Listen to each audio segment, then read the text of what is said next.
I love to hear stories of God's working.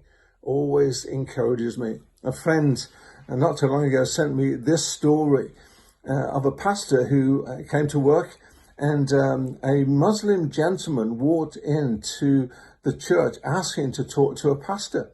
So she was surprised.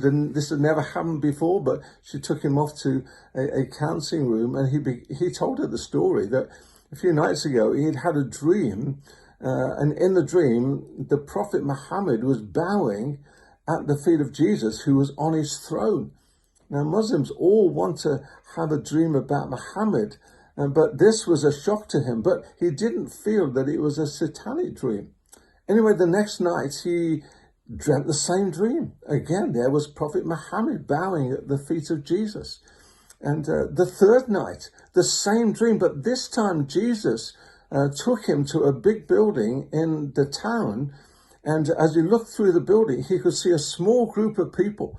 And they were praying for Muslims, as this was the holy month of Ramadan. And Jesus said to him, "You need to go to this church and talk to a pastor." And so that is what he'd done. He'd found the church, and there he was. And the pastor led him to the Lord. Amazing story.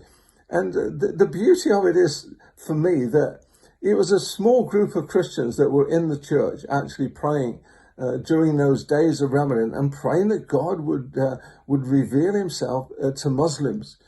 And so, even when we think, oh, there's only a few of us meeting here, and, is our prayers really counting? We just know that God is listening, and God is involved. And here it was that Jesus saw this small group praying, and took the Muslim man to that church.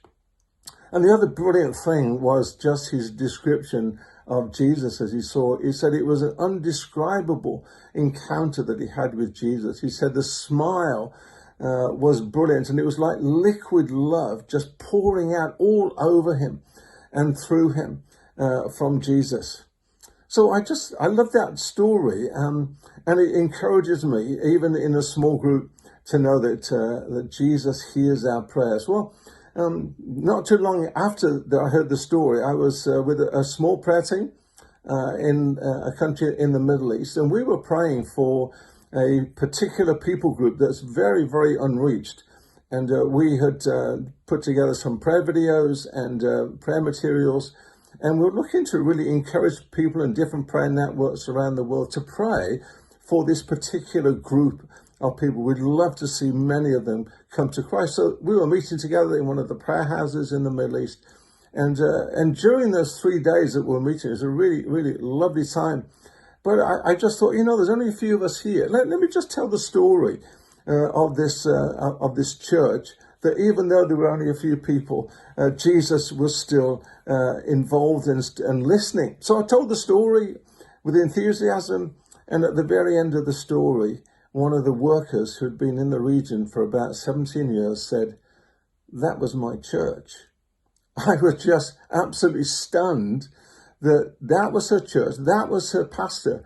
And this church is in Washington State in the US, and not in a big place at all. And it was one of those moments of, wow, God, that is just incredible that we got to know the source and everything else. And that church has really, really engaged with these workers on the field since that, because it just so impacted them that God was hearing their prayers. And, in the midst of all that's taking place and all of that, stories like that encourage us to keep going, keep praying, even when it's just two of you, one of you even, or just 5 or 6, that God hears and God is involved. I had a pastor friend earlier on in the kind of the lockdown that we've all been experiencing, that we should glance at the news, but we should gaze on Jesus.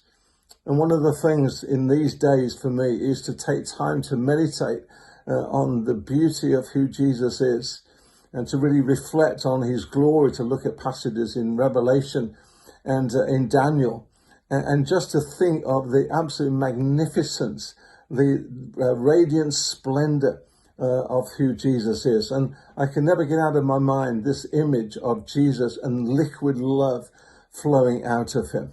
So be encouraged today that whatever you're doing, wherever you're working and however you're serving, Jesus is listening and Jesus is taking account of things that you're asking him to do.